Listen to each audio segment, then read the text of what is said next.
तो ये जो है ये इनका एक्सरे है। ये डिस्टल क्लैविकल का फ्रैक्चर है। ये क्लैविकल यहाँ पे है, एक कोरोकोइड बोन है और एक क्लैविकल का बोन है। लिगामेंट्स यहाँ होते हैं, इसको हम बोलते हैं कोरेकोक्लैविकुलर लिगामेंट। तो ये जो बोन है ये ऑलमोस्ट 1 से 1.5 सेंटीमीटर ऊपर उठा हुआ है। ये बोन कहीं पे भी हम कितना भी ट्राई कर लो ये वापस से चिपकने नहीं वाला है। क्यों? क्योंकि लिगामेंट यहाँ से ब्रेक हो गया है।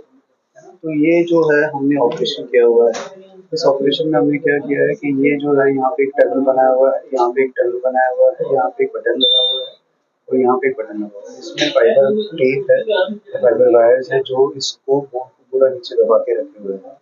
ये जो फ्रैक्चर है इसमें हमने कुछ भी नहीं डाला है, ना कोई स्क्रू ना कोई प्लेट, और इन दो बटन और फाइबर टेप से ही ये पूरा अच्छे से बैठ गया है। तो ये पूरा जो एक्सरे है ये 5 7 घंटे बाद है, फिर भी ये कहीं पे भी हिल नहीं रहा है। तो होपफुली ये इसी पोजीशन में रहेगा और ये हड्डी जुड़ जाएगी। Thank you so much. नमस्कार दोस्तों, आज हमारे साथ अनिरुद्ध जी है। अनिरुद्ध भाटी जी, आप कहाँ से हैं? बीकानेर से। बीकानेर से। अनिरुद्ध जी, आपके क्या हुआ था?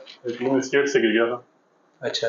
और मेरा पूरा बॉडी वेट जो है वो शोल्डर के ऊपर आया। हाँ। इससे मेरा प्रॉब्लम हो गई। हाँ। मैंने बीकानेर में कंसल्ट करा। हाँ। डॉक्टर ने बोला, मोस्टली ने तो बोला कि अपने आप जुड़ जाएगी। हाँ। फिर मोस्टली ने बोला कि आप सर्जरी करा लो।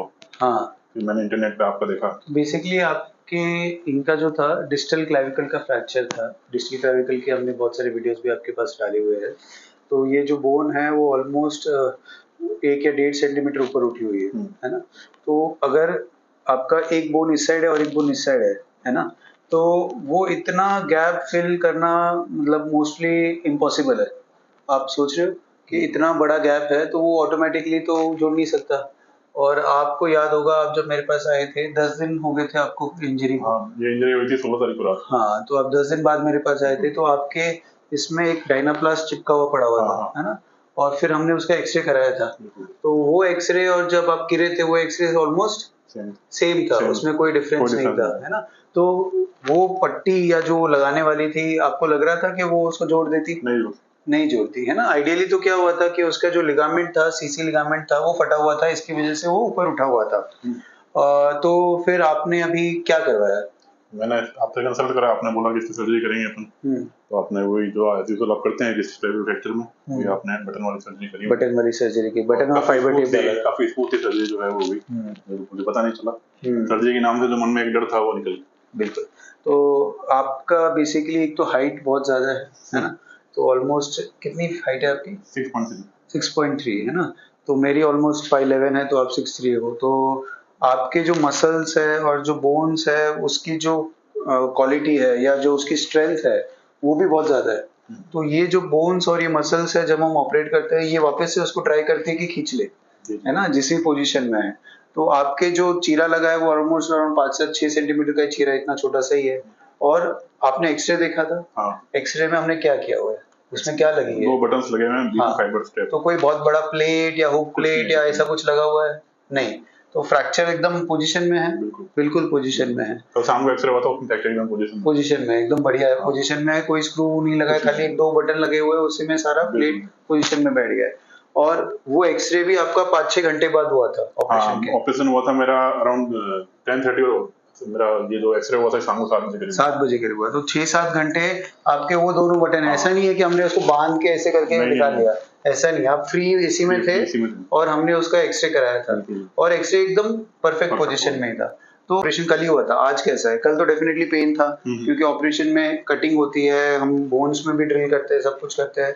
आज धीरे-धीरे पेन कम हो गया होगा। हाँ, 80% पेन कम हो गया है और मैंने पेन किलर भी कोई नहीं लिया है। हाँ, फुल पेन किलर चल रहा है। वापस और धीरे-धीरे और भी पेन कम हो जाएगा, है ना? तो क्या लगता है आपको कि जो आपको सलाह दी गई थी, है ना, वो भी हमारे भाई है जो भी आपको कर रहे ट्रीट, है ना, बट एक जो सलाह दी थी कि भाई ये बिना ऑपरेशन के ठीक हो जाएगा, और बहुत सारे पेशेंट्स ऐसे हैं जो ये डिस्टल क्लैविकल और एसी जॉइंट से जूझ रहे हैं बाहर और उनको यही सलाह मिल रही है कि ये बिना ऑपरेशन के ठीक हो जाएगा, है ना? तो आपको लगता है कि ये उनको ऐसा करना चाहिए और उसको टाइम वेस्ट करना चाहिए हमको? नहीं, टाइम वेस्ट नहीं करना चाहिए। मतलब जैसे आपको फ्रैक्चर होता है तो बिना टाइम मतलब ऐसी इस टाइप का फ्रैक्चर होते बिना देरी करे डॉक्टर साहब से कंसल्ट कर लेना चाहिए आपको। जैसे डॉक्टर से फेस रखना चाहिए, डॉक्टर जैसे कहीं वैसे करना चाहिए। तो वो भी तो डॉक्टर्स ही है ना? बट वो एक डिफरेंस होता है। वो डिफरेंस ऑफ ओपिनियन है, उनके तरीके डिफरेंट है, बट बात इनिशियली अगर जब ये ठीक करते हैं हम स्टार्टिंग में ही अगर 15 दिन के अंदर हम उसको ऑपरेट करा लेते हैं तो जो लिगामेंट है उसकी हीलिंग कैपेसिटी बची रहती है, तो वो अपने आप हील होने का बहुत अच्छा चांस रखता है।